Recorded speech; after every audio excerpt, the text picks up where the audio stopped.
Dobro je da si star. Imam blizu 100 godini, bez nekoj mesec. Na Sveti Đorđija 100. Dobro je da si star, ама не е лесно да си стар. Дали староста ве измачува во онаа смисла да размислите што сум направил во животот?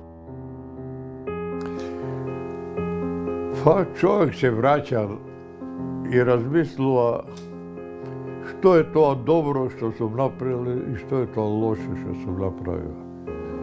И секогаш ме мака ако некому лошо сум го направил, а сега не може да го поправам. Вие сте најстар жител или во најмала рака сте најстар научник во Македонија? Најстар научник.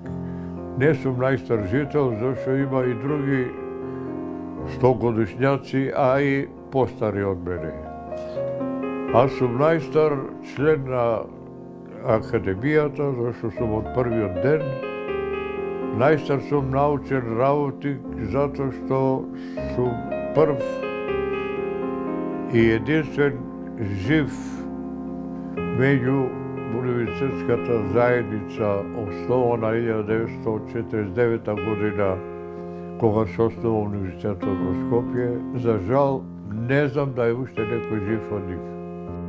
Во едно многу тешко време, после земјотресот, и тие 2 години ми се најтешки во животот, затоа што затекнав разрушени или оштетени факултети, студентски домови, професорски згради, сето тоа требаше се обнови.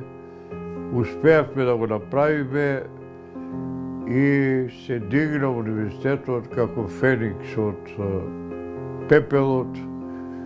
Тешко ми беше и тоа време не може да го заборавам.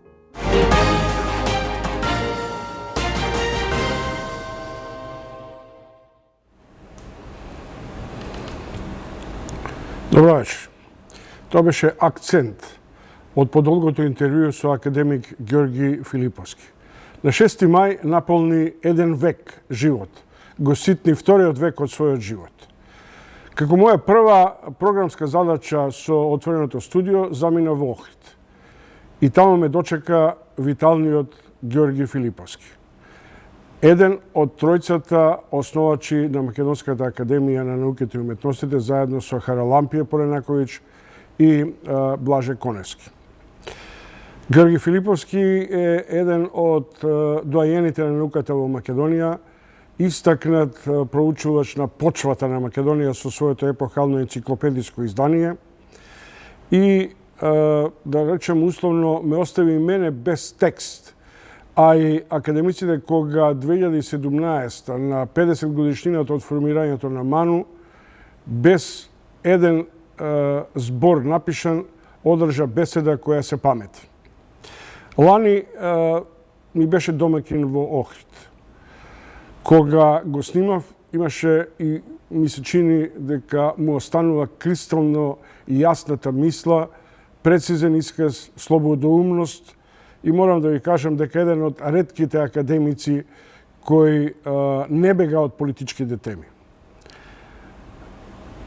Тој во интервјуто што го снимив и кој ќе имате можност да го гледате, едноставно вели, а тоа е непосредно пред референдумот и по подпишувањето на Преспанскиот договор.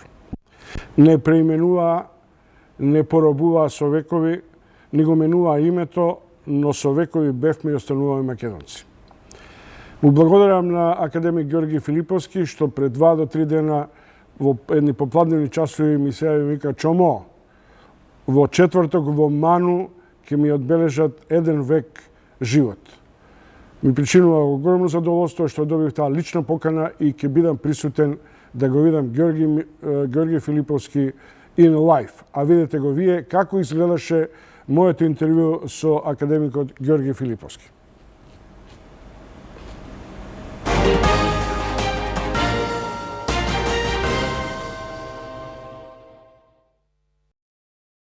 Во академијата од првиот до денешен ден Скоро сите етнички заедници имаја свој човек таму. Покрај македонците имаше турци, албанци, власи, евреи, срби и голем број одмешани бракови. Сето тоа функционира многу успешно и заради тоа нема тенденција кај некои други етнички заедници да формираат своји универзитети, своји факултети, заради тоа што можат да бидат под еднакви услови членови заедно со другите представници на етничките заедници. Ќе се вратиме на формирањето на МАНУ и на вашите релации со починатиот академик Блаже Коневски, кој на оден начин е некако символ на МАНУ и заедно со вас и со Поле Наковиќ. Но сега ми дадовте за шлагвор да ви го поставам прашањето кое има дневно политичко значење. А тоа е овој договор со грците. Сите стравуваат дека Македонија го губи својот идентитет на државата, на институциите. И дека МАНУ нема да се вика МАНУ, ќе се вика Академија на Северна Македонија и така натаму. Дали е тоа толку страшно, толку вулгарно, толку деликатно за вкупната позиција на еден форум на мислители, научни истражувачи кои се генеза на Македонија? Не. Затоа што МАНУ досега беше институција на македонската држава. Ништо нема да се мени. Ќе се мени името, а суштината е иста. Сега е Македонска академија на државата Република Македонија. Ќе биде установа највисока на Република Северна Македонија. Што се менува? Ништо. Сите членови остануваат исти, сета активност останува иста, Македонија добива една придавка, а придавки Македонија добивала од кога што знам јас. Да ви кажам кратко, памтам пред војната не викаја јужно-србијанци. Памтам 1941 година дојде Бугарија, не викаја македонски българи. Дојде ослободувањето, не викаја македонци. Името на Македонија се менуваше со придавки. Федеративна, народна, демократска. Дојде осамостојувањето. Се регистриравме БЈРМ. Не викаше ли некој бајрамовци? Не. Името на државата и името на етничката заедница немаат никаква врска. Велика Британија се вика Обединетото кралство. Кој ги вика Обединети кралеви или великобританци?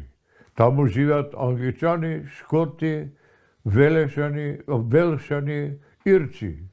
И ние така ќе бидеме. Државата ќе се вика Северна Македонија, а ние етничките заедници секој со своје име. Македонците македонци, албанците албанци, турците турци и така натаму. Ништо нема да се менува.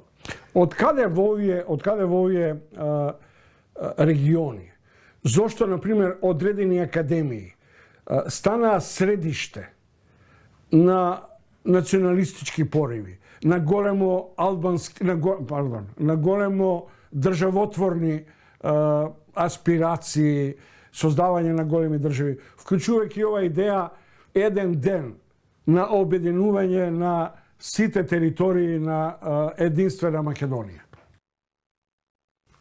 Балканските народи, кога создаваја своји држави во 19 век, сите имаа идеја на еднонационални држави.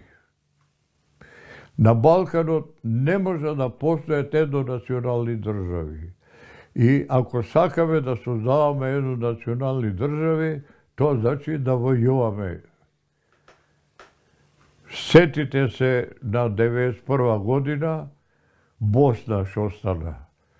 Србите сакаа да ја направат еднонационална српска, хрватите хрватска, муслиманите муслиманска, изгубија 100.000 души умрени, уште толку ранети и 1 милион иселени. Невозможно е во услови на толку голема измешаност на народите да ги расчистувате. Таа идеја да менуваме за време на војната територии и население со албанците за време на конфликтот, тоа е резултат на таа идеја на еднонационални држави. Тоа не е можно. Еве и сега Вучич со албанците се договара пак истото да го направат. Ако го направат, тоа ќе отвора Пандорината кутија, кој знае што ќе стане со другите граници. Ајде да не гледаме постојано во Вучич. Мислите ли дека во Македонија одредени политички, етнички лоби групи не се уште преврзани на таа идеја еден ден, Пиринска, Егејска, Вардарска Македонија да бидат едно цело, а и тие може да бидат едно цело во рамките на Европската Унија? Во рамките на Европската Унија можат, инаку не можат. Не дај Боже сега да се обединиме, етничкиот состав е таков, што во таа обединета Македонија, македонците, или како ги вика Крсе Месирков, Славо македонците, ќе бидат 20-30%, ќе бидеме малцинска заедница. Ако сакаме тоа да бидеме малцинство, па да се обединиме. Академик Филиповски, денеска е 8 септември. И јас на овој ден, освен мојата честитка до вас, како еден од доајените на македонското жителство и на науката, сакам да ве прашам за еден миг кој е многу важен во Македонија. Ако 8 септември е референдумот за самостојна Македонија, што е за вас 30 септември?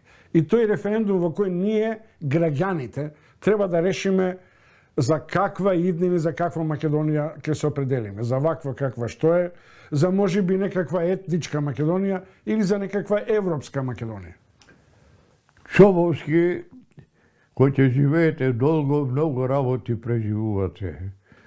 Имаше, според мене, 3 крстностици во животот на оваа земја за време на мојот живот.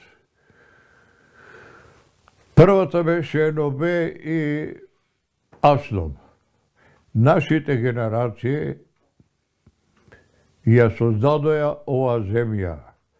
Јас бев еден од учесниците уште од пред војната и за време на војната, и во партизани, и за среќа се вратив жив и здрав, едно 20.000 души, мои драги колеги, не се вратија. Меѓу нив другари блиски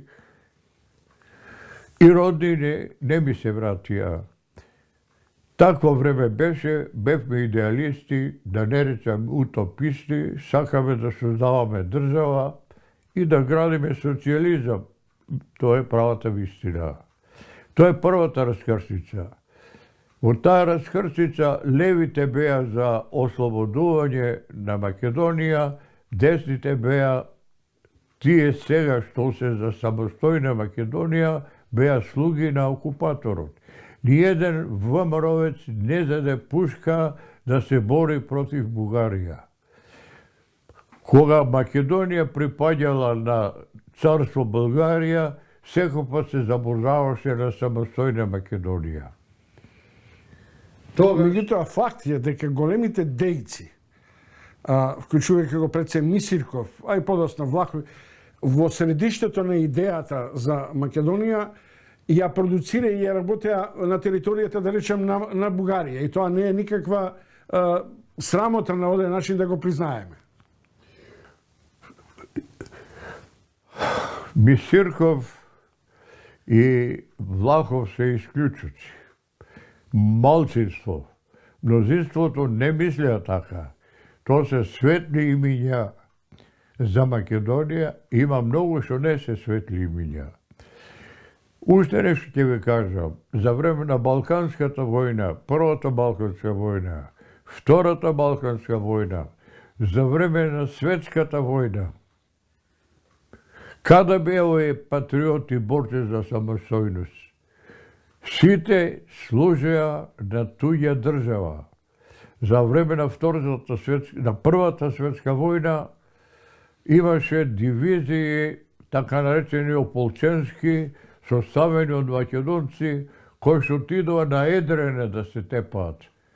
Каква врска има Едрене со Македонија? 1000 километра далеко. Која е третата раскрстица? Можам да ви кажам дека во втората раскрстица на 8 септември и левицата и десницата Алал и Вера беа на височина на своите задачи. Се обединија, создадоа самостојна Македонија, заедно помогнаја да се ослободиме без капка крв. Тогаш беше страшно време.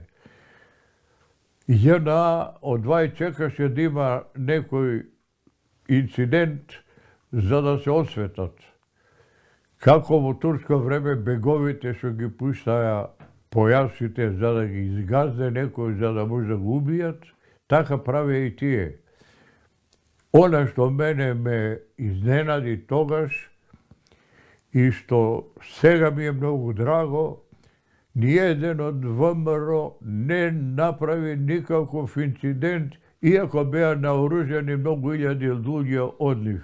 Беа на висина на задачата. Да направија некоја глупост, ќе дадевме 100.000 жители, 100.000 души жртви, не знам колку стотини илјади бегалци, и државата ќе ни се запуснеше и ништо нема не беше да остане. Не ми одговорите на прашањето. Има ли нитка меѓу 8 септември и 30 септември? Има. Има, во тоа е разликата. Сега е раскрстица. Пресвртница. Дојдовме на кружно движење. Ќе одиме ли по пат кој што одевме сега, а тој пат е после 25 години самостоен живот, не ја направивме оваа земја нити среќна, нити пријатно место за живење, да не ви кажам сите лоши работи што сме ги правиле. Сега имаме шанса, единствена шанса, да свртиме не по тој правец, по евроатлантскиот правец, кој што ни нуди спас. Од цел светина да ни кажат: слушајте, вие бевте, ќе останете македонци. Слушајте, ова ви е последна шанса, последниот воз. Нели се качите сега, не се знае пак дали ќе се качите. Бирајте меѓу интеграција и изолација. Академик Филиповски, кога сега ве слушам, се интригирам. Како го имате тој жар од научник кој работи екзактни науки? Вие сте некој експерт за почва, за меѓународен експерт. Го имате тој жар да зборувате за мегдан меѓу историјата и иднината. Слушајте, тоа е последица на тоа што многу сум читал, не само од моите области, и од другите. На шега ме викаат: ти си енциклопедија. Ме интересира се, Подобро од македонската. а судбината на мојата земја, Да. особено. А сум врзан со земјата на повеќе начини. И фамилиарно. Татко ми беше илинденец. Носеше илинденска споменица. Имаше илинденска пензија. И таа споменица ми е најдраг спомен кој што го предавам на следната генерација. Академик Филиповски, некаков чуден шлагворд ми давате носејќи ме на оваа врвица на Илинден. И со емоцијата околу вашиот Илинденец, таткото и така натаму. Ако имавме 3 Илиндена, што би бил денот после референдумот, доколку Македонија одбере европската перспектива? Што би било? Прво,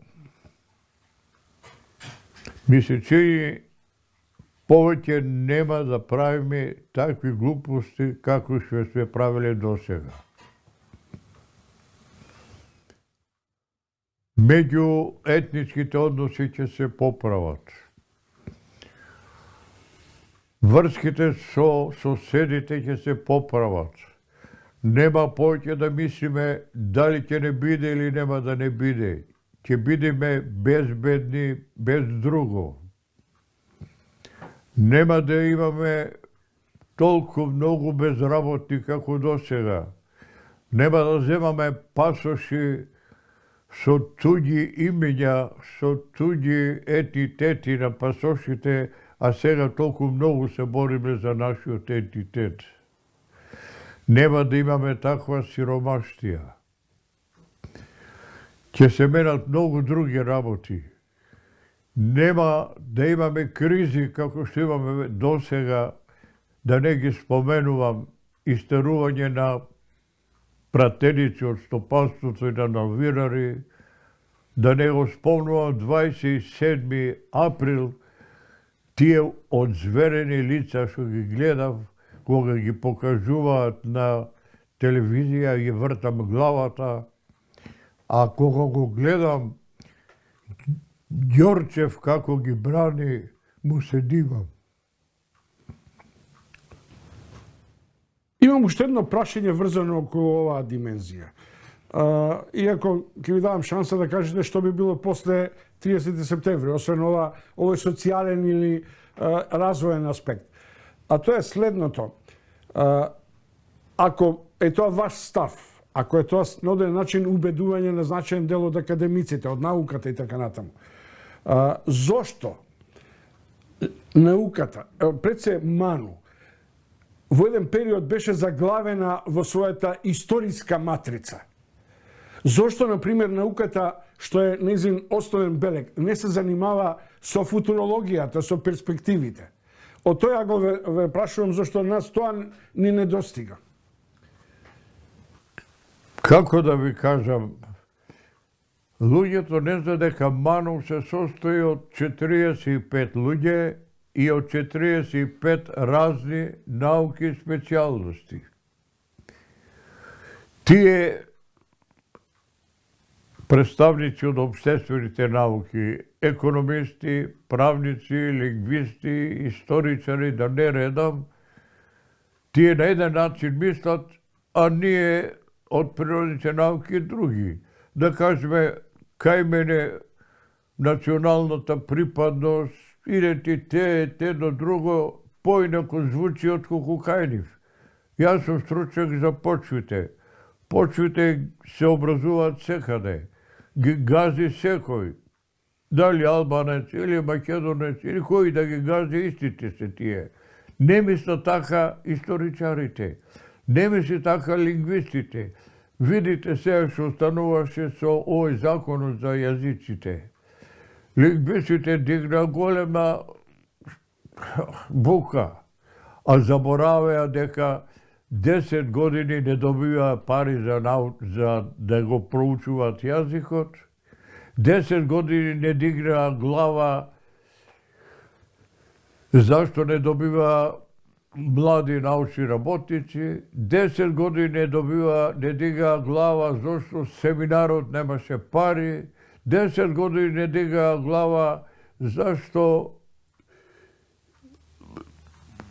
наставниците по македонски јазик во туѓите универзитети се укинуваја. Сега, кога некој друг народ треба да добие права, без да се намали правото на македонскиот јазик, толку голема ѓурултија дигаја. Тие се робови на старите национални романтизми од 19. век. Да влезам малку во шемата на дневната реакција. Само за миг, не сакам тамо да ве однесам. Околу лингвизмот. Денеска читам фрапантен податок. Дека на филолошкиот факултет во Македонија одвај десетина студенти да го изучуваат македонскиот јазик. Така ли ќе го чуваме македонскиот јазик? Така ли ќе ја подготвиме нашата лингвистичка пенетрација во Европа? Таму каде што во Брисел би требало да се преведува и на македонски јазик.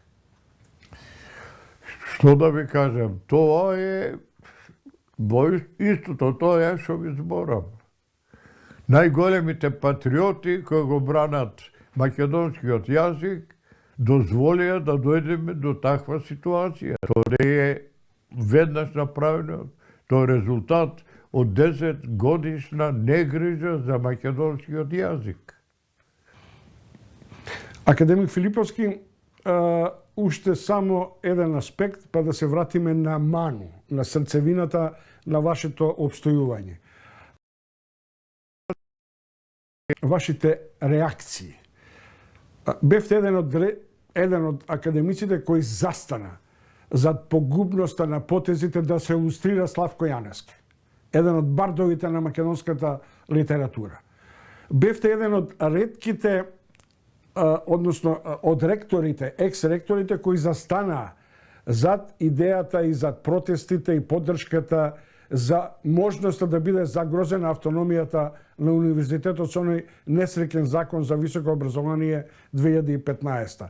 Кој порив ве води во таквата реакција која има понекогаш дневен, личен, па и поширок контекст? Ајде прво со автономијата. Бев студент во Белград. На власт дојде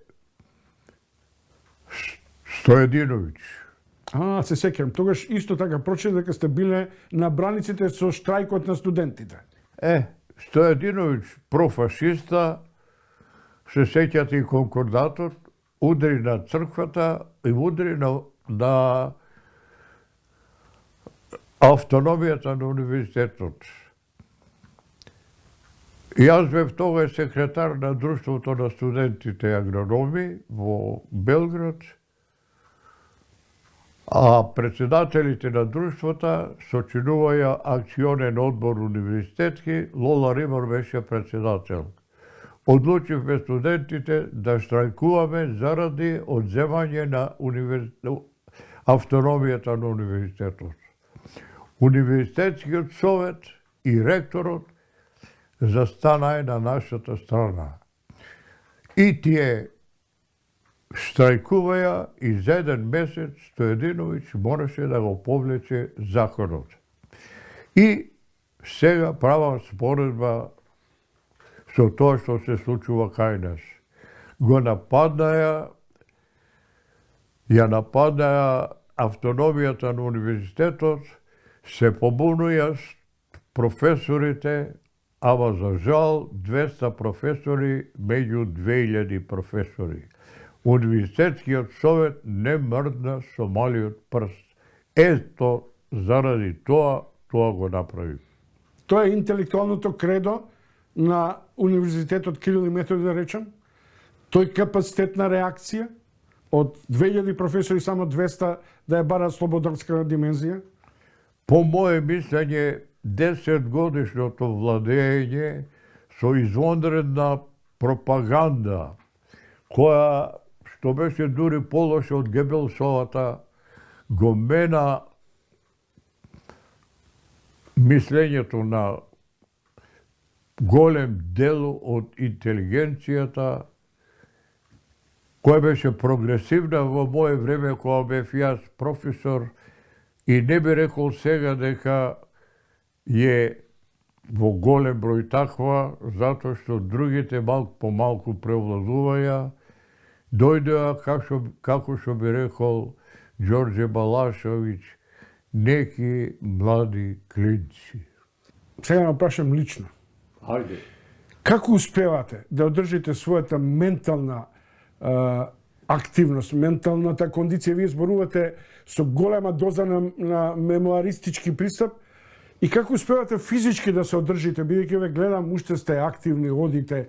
Јас ве знам одамна и се сеќавам на периодот кога до пред 4-5 години низводно правевте огромни тури на пешачењи. Што е тоа што е феноменот на младоста на академик Филиповски? Феноменот е физичка активност. Ги секоја сабота и недела планинарев, имав двор во кој што работав секој ден по 1-2 сати, со тоа ја одржава физичката активност.